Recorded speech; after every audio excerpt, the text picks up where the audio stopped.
Hai,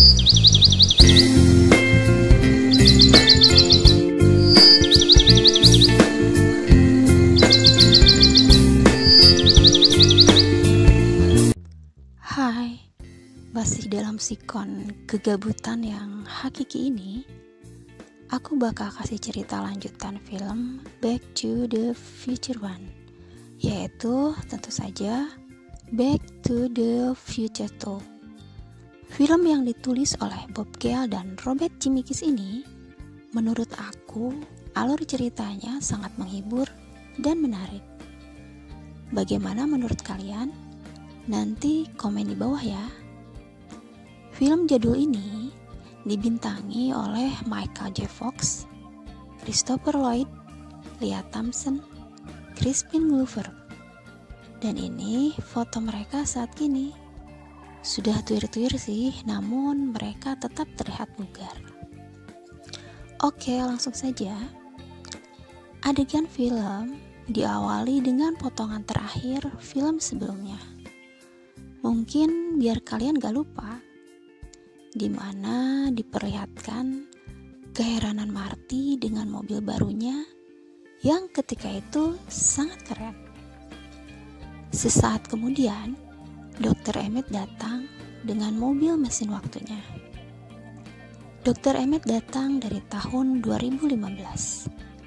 Dr. Emmett memberitahukan kalau di tahun 2015 Marty dan pacarnya yang bernama Jenny sudah menikah dan mempunyai anak. Dr. Emmett bermaksud menjemput Marty untuk menyelamatkan anaknya Marty dan Jenny yang di tahun 2015 terancam akan dijebak oleh seseorang sehingga bisa masuk penjara. Singkatnya, mereka bertiga menuju tahun 2015. Supaya gak ribet dan gak banyak pertanyaan dari Jenny, Dr. Emmett membuat Jenny pingsan dan menempatkan Jenny di sebuah tempat yang menurut Dr. Emmett aman. Di sini aku kurang paham sih, kenapa Jenny gak di dalam mobil mesin waktu saja, kan lebih aman. Tapi namanya juga film. Oke, next. Ternyata wajah Marty sangat mirip dengan wajah anaknya. Mereka seperti kembar. Apalagi ketika Marty berganti pakaian mirip dengan pakaian yang dikenakan anaknya. Namun, meskipun wajah Marty dan anaknya serupa, ternyata karakter mereka sangat berbeda. Anak Marty sangat lemah dan cupu, mirip dengan ayah Marty semasa muda.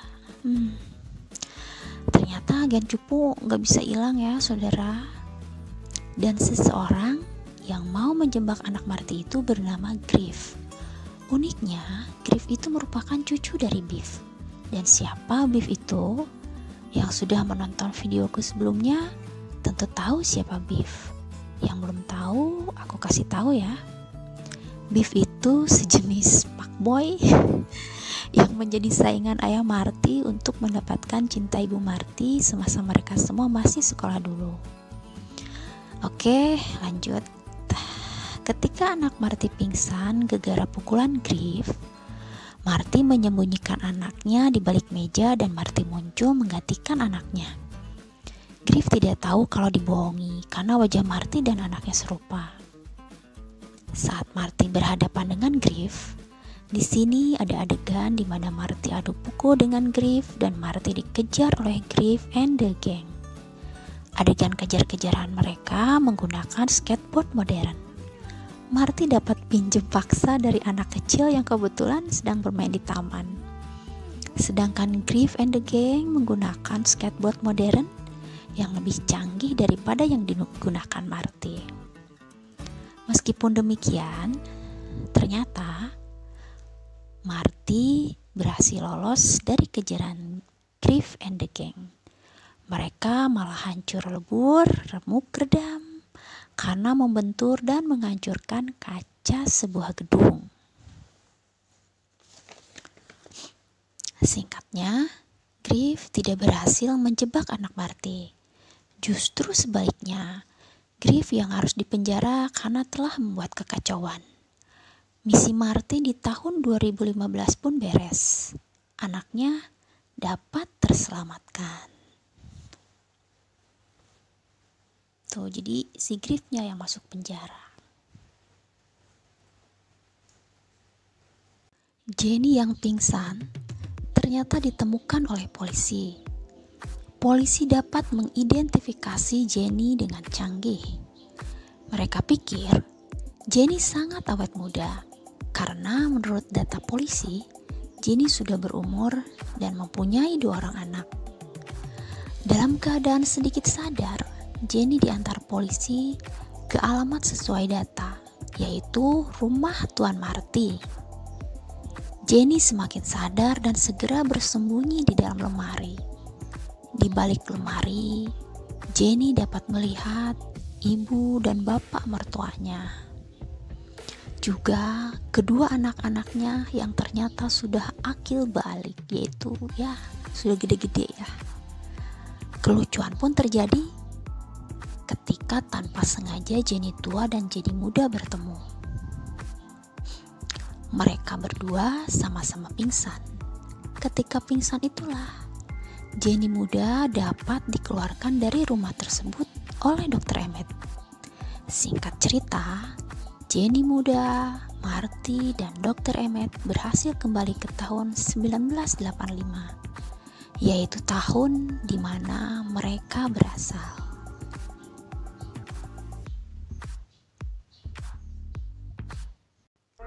Ketika sampai di tahun 1985, Marty menuju rumahnya. Namun, Marty sangat kaget. Ketika masuk ke kamarnya, ternyata ada orang lain. Dan Marty sempat mau dihajar oleh penghuni rumahnya. Yang entah siapa. Marty pun berlari ke tengah kota. Marty semakin kebingungan karena suasana kota tidak seperti yang Marty tahu sebelumnya. Kota terlihat liar dan juga kacau. Marty pun terheran-heran melihat kasino megah dengan nama dan foto Biff. Lewat sebuah TV di tengah kota itulah, Marty dapat melihat Biff yang ternyata sekarang sudah menjadi salah satu orang terkaya di seantero Amerika. Karena selalu memenangkan taruhan dalam berbagai pertandingan olahraga. Semakin membuat Marty kaget adalah ketika Marty tahu Biff menikahi ibunya. Ya, sekarang Biff menjadi ayah Marty. Oh my god. Ibu Marty tidak kuasa meninggalkan Biff karena itu akan membahayakan dirinya dan menyengsarakan anak-anaknya termasuk Marty. Di sini ibu Marty bercerita kalau ayahnya Marty ternyata sudah meninggal. Marty sangat sedih dan terpukul. Bagaimanapun juga, Marty harus mengetahui penyebab kekacauan ini terjadi. Bersama Dr. Emmett, Marty mencari tahu jawabannya. Dr. Emmett pun memperlihatkan pada Marty patahan tongkat yang ditemukannya di dalam mobil mesin waktu. Patahan tongkat itu diduga kepunyaan Biff di masa tua di tahun 2015.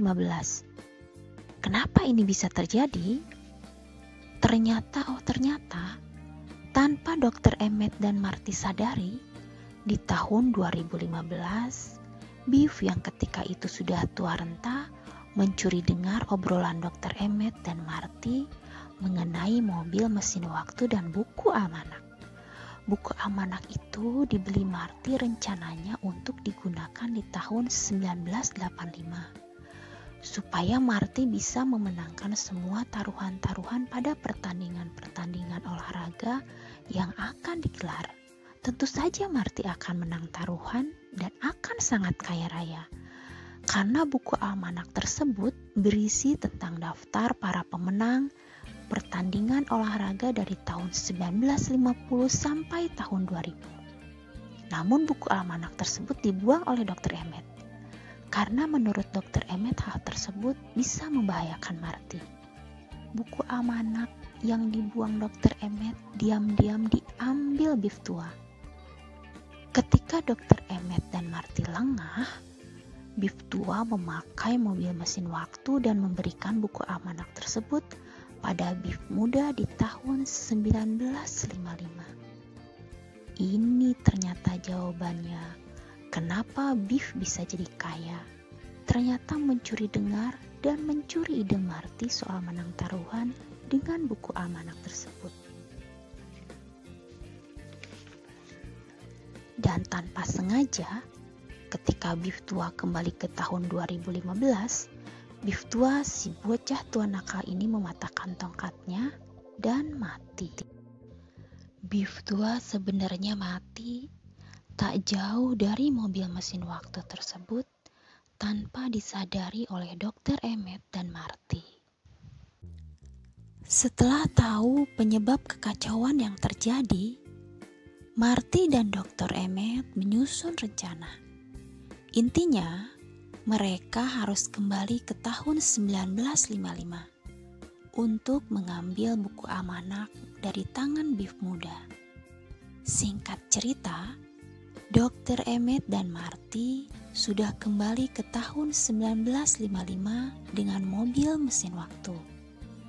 Marty pun mulai menjadi detektif oncom, mengikuti kemanapun Biff muda pergi. Adegan luar biasa pun dipapar di sini. Hal yang mustahil pun terjadi, di mana Biff tua datang dari tahun 2015 menemui Biff muda di tahun 1955. Biff tua memperkenalkan dirinya sebagai saudara jauh Biff muda. Padahal menurut Dokter Emmet, bila yang tua bertemu dengan yang muda akan membahayakan.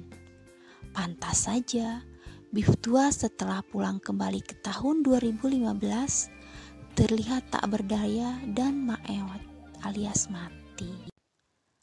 Akhirnya, Biff tua memberikan buku amanah pada Biff muda dan meyakinkan Biff muda akan faedah buku amanah tersebut yang dapat menjadikan masa depan Biff muda cerah dan tidak madesu atau masa depan suram. Setelah Biff tua kembali ke tahun 2015 dan pede bahwa buku almanak sudah aman ada di tangan Biff muda, maka Marty pun beraksi. Di adegan ini lebih asik kalau nonton filmnya, karena asli seru dan lucu.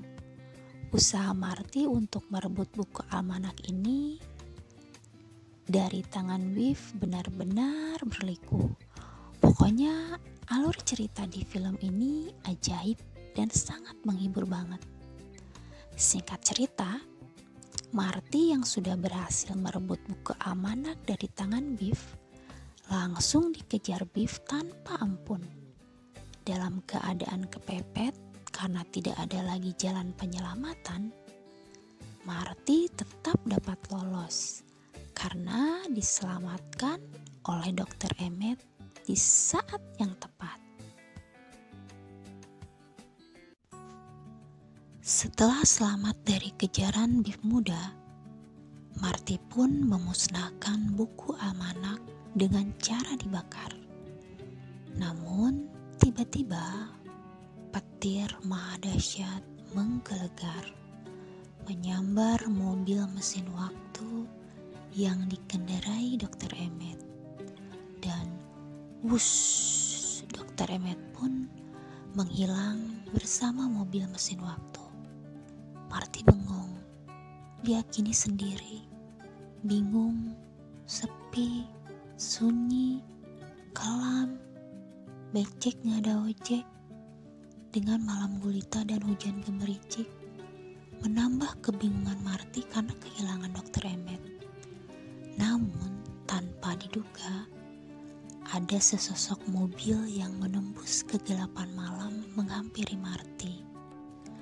Kemudian seorang pria asing keluar dari dalam mobil dan menyerahkan sebuah surat pada Marty. Dengan keheranan, Marty membuka surat itu. Ternyata surat tersebut dari Dr. Emmet. Dr. Emmet mengabarkan bahwa dia ada di tahun 1885 dan hidup bahagia di tahun tersebut. Marty sangat bahagia dan saat tahu hal itu. Dr. Emmet pun berpesan untuk segera menemui dirinya di saat ini. Marty pun berlari menuju tempat di mana Dr. Emmet berada. Dr. Emmet pun kaget saat Marty datang kembali. Padahal baru saja Dr. Emmet mengembalikan Marty ke tahun 1985 dengan menggunakan perantara sambaran petir. Kenapa Dr. Emmet bingung? Ya, karena kali ini Dr. Emmet yang ditemui Marty adalah Dr. Emmet yang diceritakan di episode sebelumnya. Film pun berakhir dengan menampilkan potongan adegan film lanjutannya, yaitu Back to the Future 3. Bagi kalian yang masih sedikit bingung, coba kalian menonton cerita film Back to the Future 1 dulu. Atau supaya lebih greget, baiknya kalian menonton film jadul ini langsung. Oke kalian, aku akhiri cerita film kali ini. Salam jumpa selanjutnya di video yang saya buat ketika saya mood. Bye, semoga terhibur.